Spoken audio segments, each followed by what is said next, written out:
Rentetan rudal balistik Iran menggempur wilayah Palestina yang dikuasai Israel. Aksi ini menjadi serangan perdana sejak gencatan senjata AS Iran pada April lalu dan menjadi balasan atas serangan Israel ke wilayah Lebanon. Militer Iran IRGC juga meluncurkan serangan pesawat nirawak atau drone yang ditempeli pesan bertuliskan, "Kami tidak akan meninggalkan Lebanon." Iran bahkan menutup wilayah udara di sisi barat untuk bersiap menghadapi kemungkinan serangan balasan.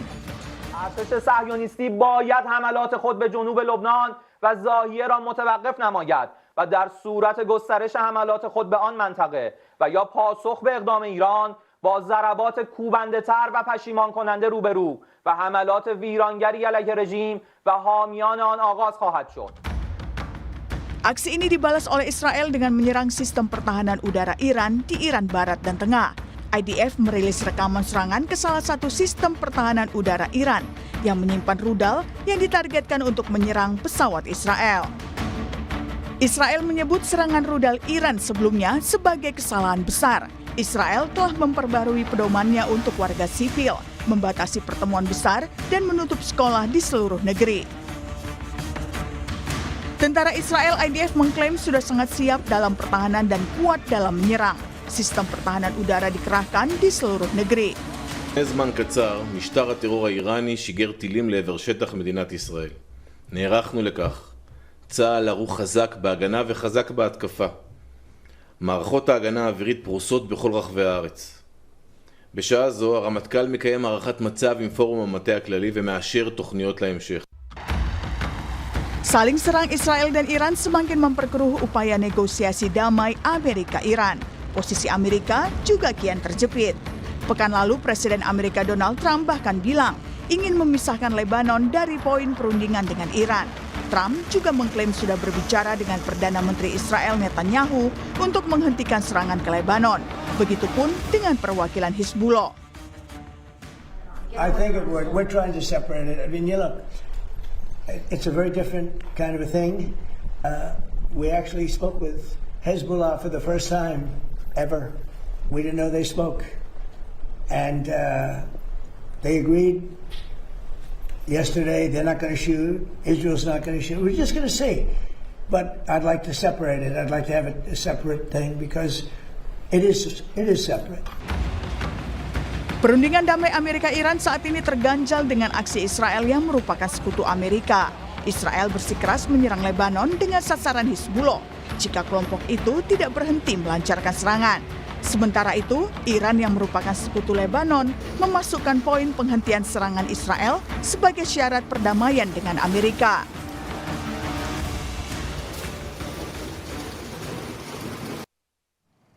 Israel menggempur wilayah pertahanan udara Iran sebagai balasan serangan rudal Iran sebelumnya. Sementara serangan dilakukan Iran sebagai respon atas serangan Israel ke Lebanon yang merupakan sekutunya. Aksi saling serang ini kian jadi ganjalan upaya negosiasi Amerika-Iran yang saat ini justru terkesan buntu. Apakah saling serang Israel dan Iran ini akan membuat perang Amerika-Iran semakin memanas? Kita bahas bersama dengan sejumlah narasumber. Sudah hadir melalui sambungan daring, ada pengamat Timur Tengah, ada Bung Hasibullah Satrawi dan juga dosen kajian ketahanan nasional dari Universitas Indonesia, Bung Stanislaus Rianta. Selamat pagi, Bung Hasibullah. Assalamualaikum juga untuk Bung Stanis. Selamat pagi Mbak Adisti dan Pak Stanis. Iya, saya mau ke Bung Hasibullah Satrawi dulu. Bung Hasibullah, kalau kita melihat kok ya sekarang tampaknya peperangan ini lebih bergeser antara Iran, kemudian Israel dan juga Lebanon. Apakah ini memang menjadi strategi Amerika Serikat untuk melakukan exit strategi yang sesungguhnya? Ya, terima kasih Mbak Adisti. Saya rasa pertanyaannya menarik, apakah ini sebuah strategi Amerika untuk keluar dari perang atau justru ketidakberdayaannya. Saya melihat dari pernyataan yang disampaikan oleh Presiden Trump semenjak kejadian, saya menyebutnya sebagai krisis 16 jam ya. Dimulai dari kurang lebih jam 2 waktu kita dini hari sampai kurang lebih jam 6 sore kemarin. Nah, kalau kita baca dari pernyataan-pernyataannya, maka sepertinya Presiden Trump masih ingin bersikeras dengan pendekatan diplomasi dalam pengertian diplomasi yang menguntungkan dia mendapatkan semua daripada menggunakan pendekatan perang. Walaupun saya melihat justru tantangannya bukan hanya ada di Iran, tapi juga ada di Israel yang berada dalam kepentingan yang berbeda. Nah, kalau kita bedah krisis 16 hari dari 3 kepentingan, maka saya akan mulai dari Iran sebagai negara yang paling banyak dapat poin daripada krisis 16 jam ini. Yang pertama sudah pasti karena Iran yang memiliki inisiatif serangan ini punya kalkulasi, punya dampak yang luar biasa. Saya menduga pertama itu juga terkait dengan bagaimana Iran mau menekan Amerika dalam konteks perundingan lewat serangan ini, bahwa dia punya kartu, dia bisa menambah modalnya kalau saya menggunakan bahasa bisnis. Dan pada waktu yang bersamaan dia juga mau kirim ke Israel bahwa sekarang telah terjadi yang saya sebut sebagai keseimbangan baru. Kalau Israel tidak menghormati garis merah yang diletakkan oleh Iran, maka Iran juga akan memberikan ancaman dan tekanan secara serangan udara dan itu dilakukan. Jadi ini fakta-fakta realitas baru yang semakin menguat di Timur Tengah. Dan kalau saya baca secara perkembangan waktu di perang ini, Iran sudah memulainya semenjak dari tanggal 21 April kemarin atau di fase kelima dalam catatan saya, ke-6, ke-7, ke-8 sekarang saya menyebutnya dalam fase ke-10, di mana polanya memang ini sudah berbeda daripada sebelumnya, di mana Iran berani, sekali lagi berani untuk kemudian melakukan serangan lebih dulu. Dan ini yang kedua, kalau saya membaca dari kajian-kajian ahli di Timur Tengah, yang disebut sebagai perubahan posisi Iran atau kondisi Iran. Kalau awalnya Iran berpegangan pada strategi kesabaran, tapi belakangan mulai tertarik dengan strategi pencegahan. Jadi dari istirotijati sobri ila istirotijati rod'i. Jadi ini Iran melakukan sebuah serangan pencegahan agar Israel tidak semakin merajalela. Nah, dari sisi Israel sebenarnya juga sama, dia punya kepentingan yang tidak bisa diabaikan. Yang pertama, kalau saya baca dari awal, memang Netanyahu ingin menggunakan krisis di Lebanon itu sebagai kayak semacam upaya dia membakar kertas perundingan. Saya selalu mulai dari kejadian tanggal 8 April. Ketika gencatan senjata diumumkan di antara Iran dengan Amerika, maka buru-buru Netanyahu melepaskan diri dari ketentuan itu dan dia menyerang Lebanon. Dan kita masih ingat bagaimana Hizbullah awalnya tidak meladeni. Karena Iran itu maunya satu paket ya. Jadi Iran mensyaratkan Hizbullah juga satu paket dan sebaliknya Amerika diharapkan satu paket dengan Israel. Kalau kembali kepada ingatan tanggal 8 April ketika gencatan senjata diberlakukan, itu sudah dari awal atau beberapa jam kemudian itu Israel sudah mulai menyerang. Tapi Hizbullah menahan diri karena dia coba untuk ikut dengan kesepakatan, walaupun beberapa jam berikutnya dia larut dalam serangan sehingga terjadi krisis sampai sekarang. Jadi saya lihat secara internal, secara Israel, krisis di Lebanon saya menyebut sebagai upaya Netanyahu untuk membakar kertas perundingan yang dibangun, yang disusun direvisi di antara Iran dan Amerika. Dan kalau dibaca dari perkembangan di fase ke-9 saya lihat kemarin itu sebenarnya upaya membakar ini sudah hampir berhasil. Satu, kalau kita lihat sikap Iran terakhir sebelum perang, dia sempat menangguhkan perundingan dengan Amerika karena adanya eskalasi yang terus-menerus di Lebanon. Jadi dia sempat menahan, mau berhenti dari surat menyurat. Saya menganggap itu perkembangan yang justru menguntungkan Israel. Dan yang terakhir memang yang kemarin, ketika Iran betul-betul melakukan serangan, saya menganggap itu sebuah keuntungan dan keadaan yang sangat diharapkan oleh Israel. Sehingga walaupun Amerika menahan, Netanyahu tetap melakukan sebuah serangan balik. Jadi ini sebenarnya upaya, kalau saya baca dari laporan Axios terakhir, itu upaya untuk menyeret Amerika lagi-lagi tidak terlena dengan perundingan dengan Iran, tapi lanjut perang. Tapi di luar dugaan, nah ini akhirnya yang tidak terlalu happy bagi Israel, di luar dugaan justru Trump tetap berpegangan kepada bagian-bagian kertas perundingannya yang sudah dibakar dan mencoba untuk menyelamatkan kertas-kertas itu, dan sampai hari ini menurut saya Trump berhasil untuk kemudian memadamkan kebakaran yang telah diciptakan baik oleh Iran maupun oleh Israel, dan sekarang berada pada posisi harapan lagi dan perundingan lagi, walaupun situasinya menurut saya pada akhirnya Iran yang lebih dapat keuntungan karena Iran menambah modal dengan menyerang tadi, maka pesan dia jelas kepada Amerika bahwa garis merahnya tidak dilanggar, bahwa Oke. Lebanon bagian daripada kekuatan senjata dan dia siap dalam perang lebih lanjut kalau ketentuannya tidak diperhatikan. Oke, Anda sepakat Bung Stanis apa yang diperspektifkan oleh Bung Hasibullah Satrawi kalau ini adalah upaya dari Israel dalam tanda kutip untuk membakar perundingan antara Amerika Serikat dan juga Iran. Kalau kita lihat Iran saat ini lebih agresif untuk bisa menunjukkan kekuatannya, menunjukkan giginya ketika kemarin masih ada rasa kesabaran, kok ya tampaknya sekarang justru berubah ini. Bagaimana untuk strategi militer dari menurut Anda? Ya, saya melihat bahwa Iran memang menaikkan 1 oktav lagi suaranya ketika kemarin masih sabar pelan, sekarang naik lagi 1 oktav, ini bisa lagi 2 oktav. Tapi saya melihat ada 2 kemungkinan. Yang pertama memang Amerika memang sudah capek sebenarnya perang dan ingin mengakhiri perang ini, dan dia sewot dengan Israel yang malah melakukan serangan ke Lebanon, padahal Lebanon menjadi salah satu unsur yang menjadi perundingan di antara Iran dengan Amerika. Tapi saya pernah mengatakan juga di forum ini di Kompas bahwa nanti Amerika ketika meninggalkan Iran, dia akan serah terima kepada Israel bahwa perang mungkin akan berhenti, tetapi permusuhan akan terus dijaga dan dia akan menyerah terimakan kepada Israel permusuhan itu. Perang akan dilanjutkan oleh Israel. Lain saya jangan-jangan bahwa peristiwa tanggal 78 ini, 7 dan 8 ini adalah serah terima itu, sehingga ya di balik layar Amerika akan terkesan seperti tidak setuju dengan Israel yang terus melakukan serangan, tetapi sebenarnya itu adalah memang strategi Amerika untuk meninggalkan Iran tanpa malu, tanpa kalah, sehingga perang tetap dilanjutkan oleh Israel. Ada kemungkinan seperti itu juga. Tapi apapun itu kemungkinan itu, kita harus mendukung bahwa terhentinya perang. Kita harus mendukung adanya selesainya perang ini, perdamaian, kemudian ya Timur Tengah kembali damai. Karena kalau tidak, ini sudah fasanya sudah menurut saya sudah cukup berbahaya ketika ada perang antara Iran dan Amerika, ada antara Israel dengan Lebanon. Ini situasi Timur Tengah kalau dibiarkan ini akan semakin berbahaya dan tentu gawat bagi perekonomian dunia juga. Oke, nah kalau dari Bung Stanis mengatakan ini mungkin bisa saja menjadi strategi Amerika Serikat untuk tidak mau kehilangan muka dan mengestafetkan peperangan dilanjutkan oleh Israel. Anda setuju Bung Hasibullah dengan perspektif dari Bung Stanis? Ini adalah strategi Amerika Serikat sebenarnya. Ya, saya rasa memang membaca Amerika terutama Donald Trump tidak bisa hanya dalam satu layar.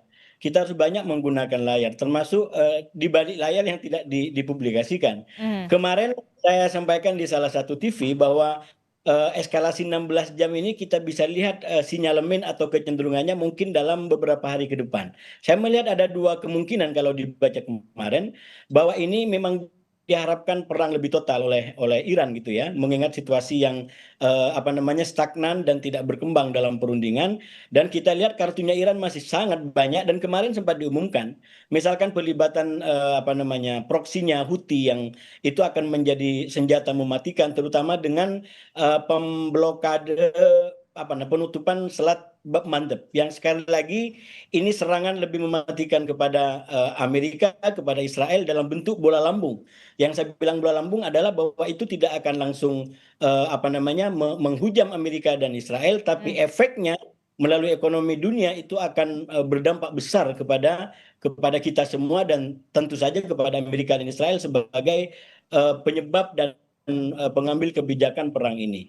Nah, tapi kalau dibaca hari ini, menurut saya yang terjadi adalah bukan keinginan untuk perang lebih total, tapi justru ini adalah menambah tadi daya dobrak.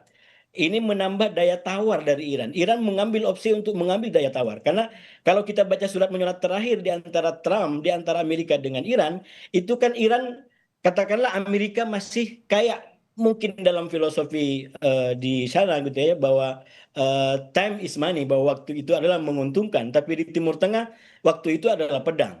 Jadi saya melihat kalau kita kembali kepada ungkapan-ungkapan itu, maka sebenarnya Iran mencoba untuk mendesak Amerika, mendesak Israel untuk segera menyepakati tuntutan dia. Dan tuntutan dia hampir final, yaitu yang saya sebut sebagai kerangka, di mana kerangkanya dari awal ingin perang ini berakhir secepatnya, dibuka blokade di Hormuz, dan kemudian yang tidak kalah penting adalah minta pencairan separuh daripada asetnya, kurang lebih 12 miliar yang masih ada.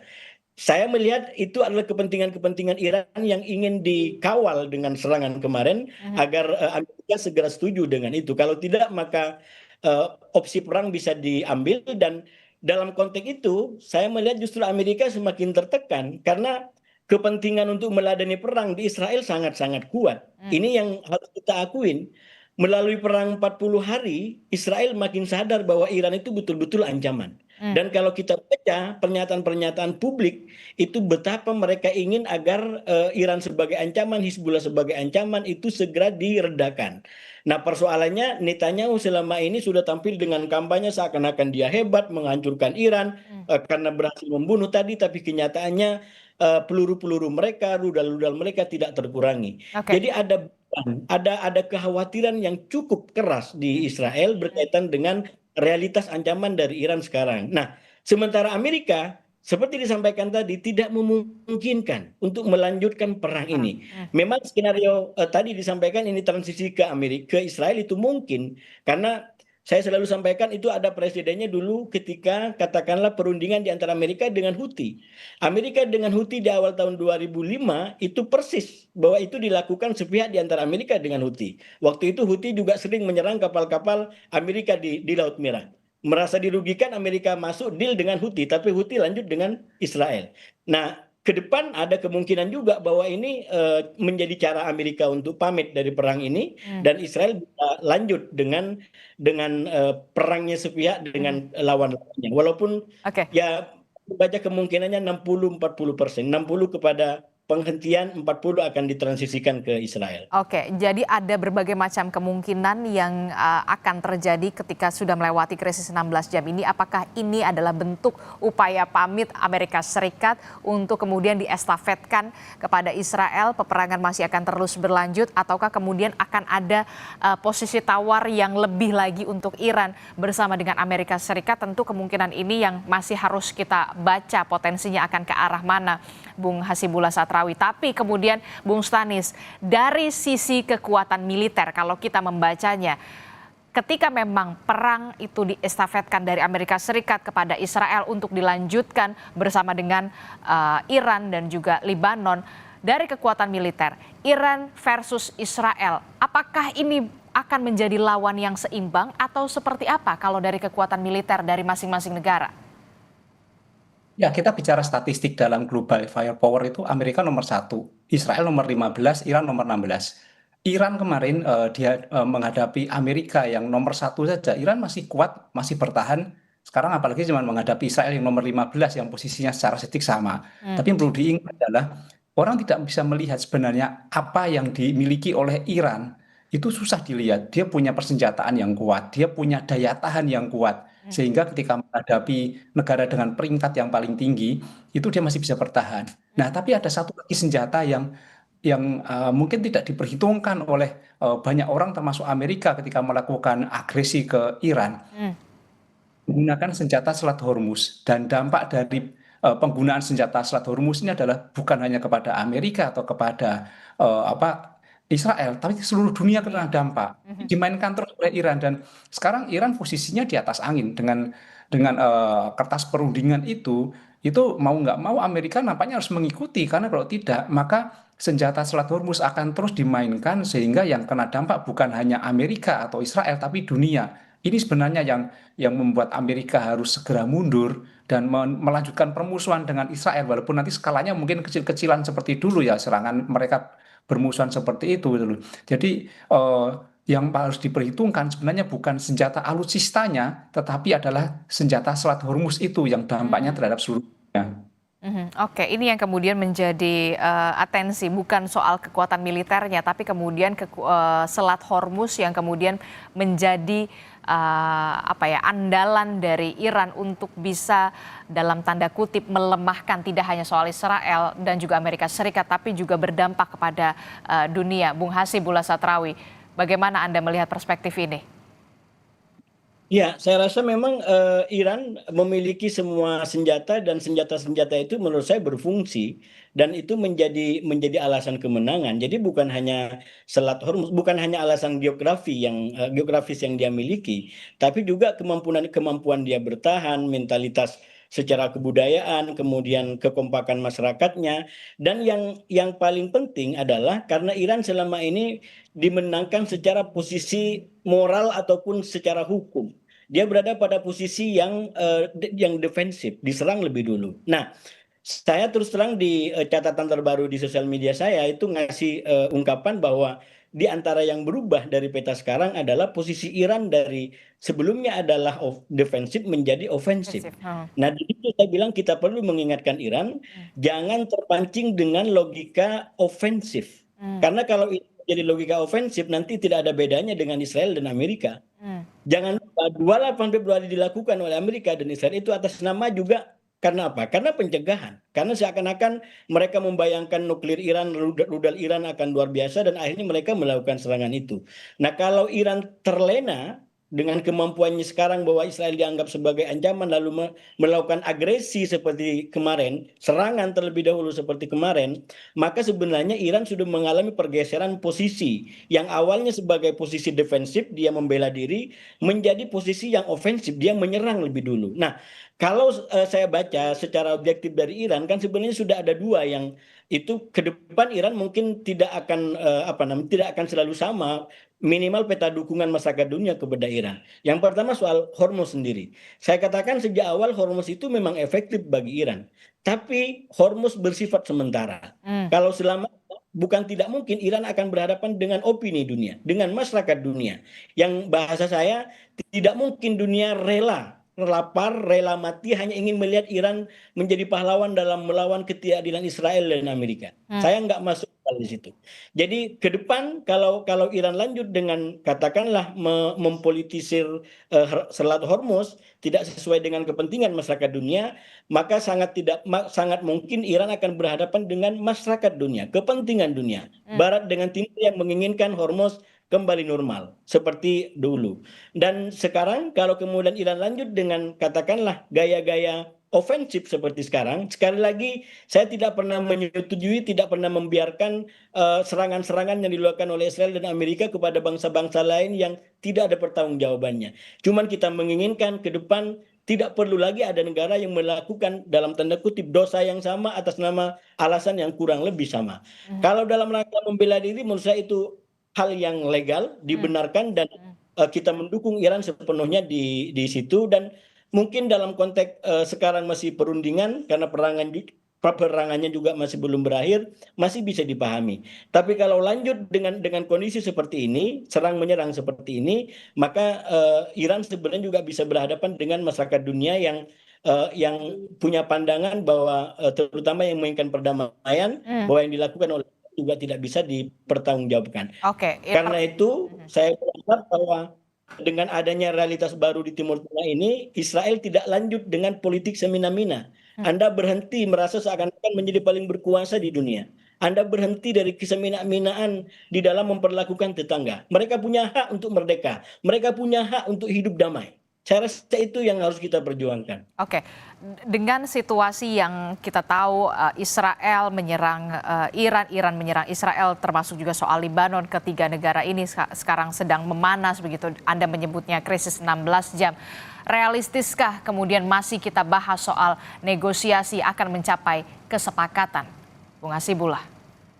Saya terus terang dengan melihat komitmen dan semangat yang disampaikan oleh Presiden Trump termasuk ketika mengirim eskalasi 16 jam ini sebenarnya juga masih ada harapan. Dalam pengertian harapan satu, paling tidak walaupun Israel Netanyahu mencoba untuk melawan, memberontak kepada Trump, kenyataannya Trump masih menguasai Netanyahu dan Israel.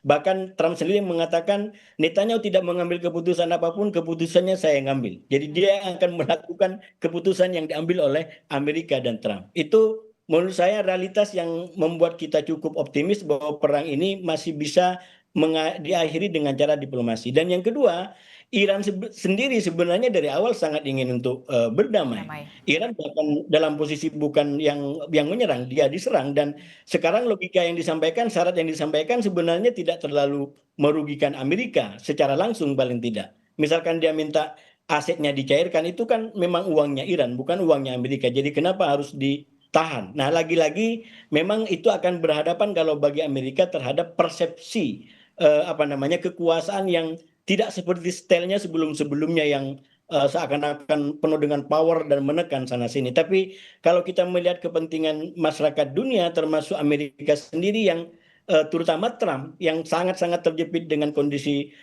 pemilu pada bulan November, saya menduga keras ini tetap akan diupayakan agar menjadi deal.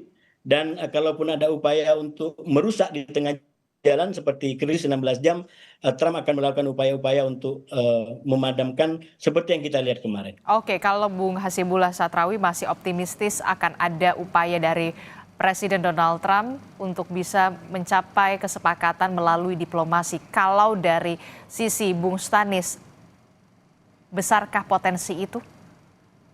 Ya, saya kira orang capek perangnya, tidak mau perang seperti ini terus, dan konstitusi kita juga mengamanatkan kan bahwa kita harus mendukung perdamaian dunia. Saya melihat bahwa arahnya sebenarnya ini kan pas naik turun terus, tapi Amerika sebenarnya sudah ingin mengakhiri perang ini. Ya kita harapkan semoga tidak ada kompor-kompor lain seperti Israel, kemudian yang pihak yang lain, karena aktor di perang ini kan tidak hanya yang terlihat di lapangan, tidak lihat dia yang menggunakan senjata, tapi ada aktor-aktor lain.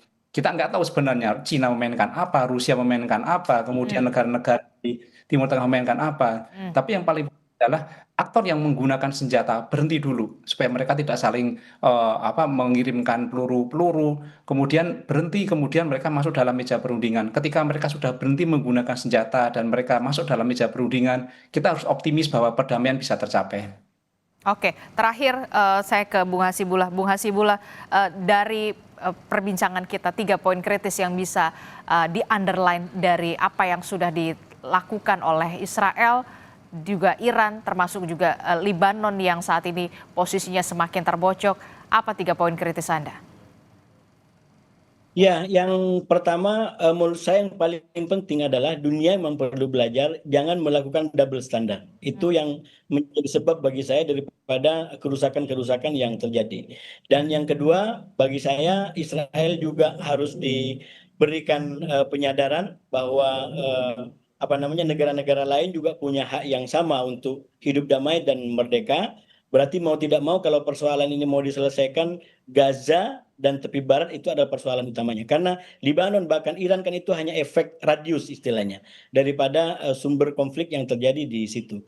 Dan yang ketiga, menurut saya juga kepada Iran, walaupun sekali lagi Iran sudah berhasil melawan Israel gitu ya, tapi kita harapkan tetap ada komitmen untuk bagaimana kehidupan tata global dan Timur Tengah yang lebih damai. Kita tidak perlu memusuhi Israel sebagai bangsa, apalagi Amerika. Mereka juga punya hak untuk hidup, mereka punya hak untuk damai. Jadi kalau ada pernyataan kritis dan keras semata-mata karena otoritas Israel yaitu Netanyahu dan Amerika yaitu Trump sekarang yang menurut saya kebablasan dalam menjalankan kebijakan-kebijakan perangnya. Di belakang mereka kita tahu banyak orang-orang baik juga di Amerika, banyak juga orang-orang baik di Israel. Jadi jangan justru kebenciannya bersifat komunal. Kritisisme kita kepada oknum, kepada kebijakan, bukan kepada individu, apalagi sebuah bangsa yang cukup beragam. Jadi kita tetap memimpikan ke depan perdamaian bisa kita tegakkan bareng-bareng, walaupun sekarang tantangannya benar-benar sangat berat karena oknum-oknum politik dan politisi yang menurut saya tidak betul-betul komitmen pada perdamaian. Oke, kita akan lihat nanti akan seperti apa ke depannya. Terima kasih pengamat Timur Tengah Hasibullah Satrawi dan juga dosen kajian ketahanan nasional dari Universitas Indonesia, Bung Stanislaus Rianta telah bergabung bersama kami. Sehat selalu Bapak-Bapak. Assalamualaikum. Selamat pagi.